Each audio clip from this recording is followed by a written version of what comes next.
Hello everyone, आज हम start कर रहे हैं यूनिट थर्ड नर्चरिंग नेचर से। पोएम है which name is what a bird thought. So यहाँ पर इस पोएम में हम देखेंगे कि एक बर्ड है, वो अपनी दुनिया को लेके क्या पर्सपेक्टिव बनाता है, क्या उसका पॉइंट ऑफ व्यू है दुनिया को लेकर।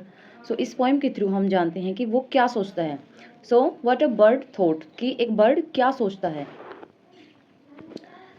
तो सबसे पहले एक बर्ड अपने आप सोचता हुआ बातें करता है कि I lived first in a little house, कि मैं पहले कहाँ रहता था, एक छोटे से घर में रहता था। जो मेरा घर होता था मुझे लगता था कि वह एक बहुत छोटा सा घर है। And lived there very well, और वहाँ पर मैं बहुत अच्छे से रहता था, मुझे वहाँ पर कोई प्रॉब्लम नहीं थी। तो मैं अपना जो टाइम स्पेंड कर रहा था अपने घर में बहुत अच्छे से कर रहा था। आई थॉट, मैं सोचता था the world was small and round and made of pale blue shell. और मुझे क्या लगता था कि जो ये पूरी दुनिया है वो किससे बनी हुई है, पेल एंड ब्लू शेल से बनी हुई है। और क्या है, स्मॉल है और राउंड है। बिकॉज वो क्या सोचता था कि मेरे लिए जो यह वर्ल्ड है वो सिर्फ एक क्या है, राउंड शेप में, छोटा सा एक राउंड शेप में है, जो कि क्या है, एक एग है। क्योंकि वह एग में रहता था सबसे पहले, तो उसको अकॉर्डिंग उसकी दुनिया सिर्फ वो एक राउंड शेप में जो एग था वही उसकी दुनिया थी। नेक्स्ट बोलता है I lived next in a little nest. उसके बाद क्या हुआ, जैसे वह बड़ा हुआ तो वह जब एग से निकलता है तो उसको क्या दिखता है कि मैं जब एग से निकला तो मुझे क्या मिला, एक लिटिल नेस्ट, मुझे एक घोंसला मिला। Nor needed any other and I thought the world was made of straw. और फिर कहता है कि जब मैं अपने एग से निकलता हूँ तो मेरे लिए यह दुनिया थोड़ी सी चेंज हो जाती है। एंड यहाँ पर मैं क्या कहता हूँ कि यह क्या था, एक मुझे अब मेरा पर्सपेक्टिव क्या था दुनिया को लेकर, कि पूरी दुनिया तो क्या है, एक स्ट्रो से बनी हुई है, कुछ तिनकों से बनी हुई है।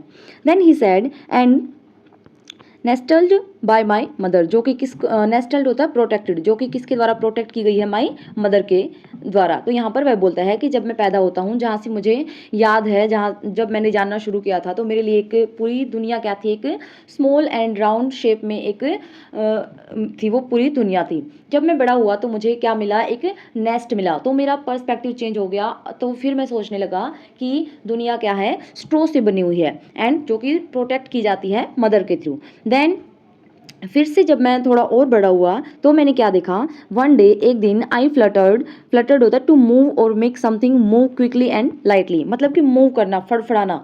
कि जब मैं थोड़ा सा और बड़ा हुआ और मैंने अपने पंखों को फड़फड़ाना स्टार्ट किया फ्रॉम माई नेस्ट, और मैं क्या हुआ कि जैसे मेरे नेस्ट से to see what I could find, और जैसे ही मैंने थोड़ा सा उड़ना स्टार्ट किया, मेरे पंखों को फड़फड़ाया, तो मैं क्या देखना चाहता था कि मुझे क्या मिलता है, to see what I could find, कि मैं क्या ढूंढ सकता हूँ या फिर मैं क्या जान सकता हूँ। और आगे I said the world is made of leaves. और जैसे ही मैं थोड़ा सा और बड़ा हुआ तो मुझे पता चला कि जो मैं पहले सोचता था कि ये दुनिया सिर्फ राउंड एंड स्मॉल है, देन मैंने सोचा कि यह स्ट्रो से बनी है। अब मेरा न्यू कुछ और मेथड ऐड हो गया, वो क्या है कि यह दुनिया तो लीव से बनी है, क्योंकि अब वह नेस्ट से उठकर थोड़ा सा नेस्ट से बाहर आया तो उसने देखा कि जो ट्री है उसके लीव्स दिखाई दे रहे थे, तो उसको लगता था कि यह दुनिया किससे बनी है, पत्तों से बनी हुई है।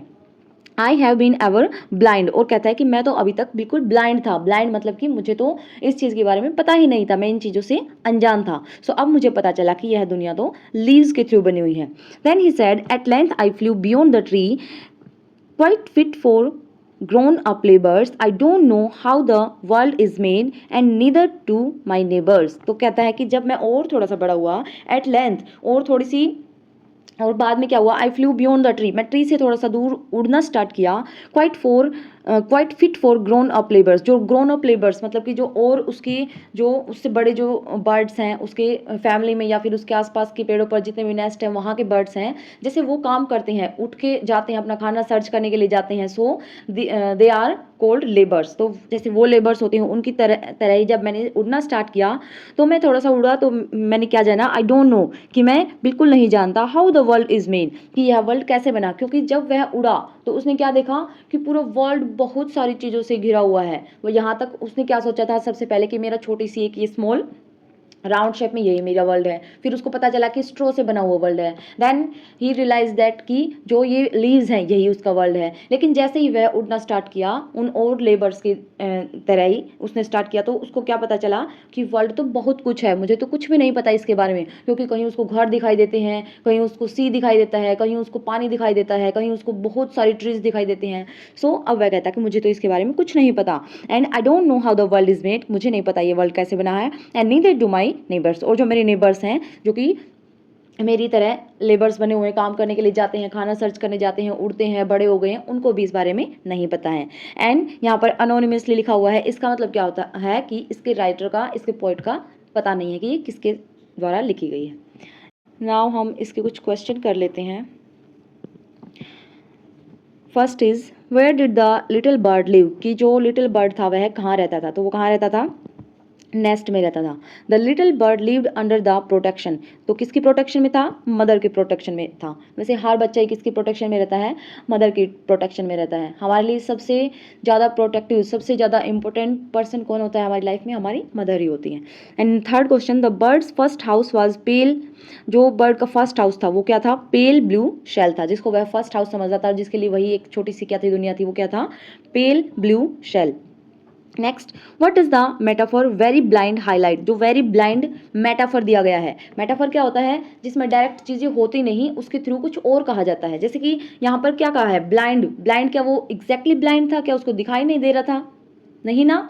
तो यहाँ पर ब्लाइंड का मतलब क्या था कि वह उन चीज़ों से अनजान था, उसको उनकी नॉलेज नहीं थी। सो यहाँ पर इसका मतलब है it highlights the transformative power of new experience and knowledge, कि उसको अब कुछ न्यू एक्सपीरियंस हुआ है, उसको कुछ नया जानने को मिला है। तो यहाँ पर यह मेटाफर यूज़ किया गया है, and this is this metaphors meaning.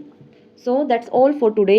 And बहुत ही छोटी सी प्यारी सी पोइम थी, एंड ये क्वेश्चन है, ये ध्यान रखने हैं, इसका पॉइंट नहीं है। सो हमें इसके बीच में कुछ भी पूछा जा सकता है छोटा सा, तो यहाँ पर ये ध्यान रखना है। सो मिलते हैं नेक्स्ट चैप्टर के साथ। So take care, bye.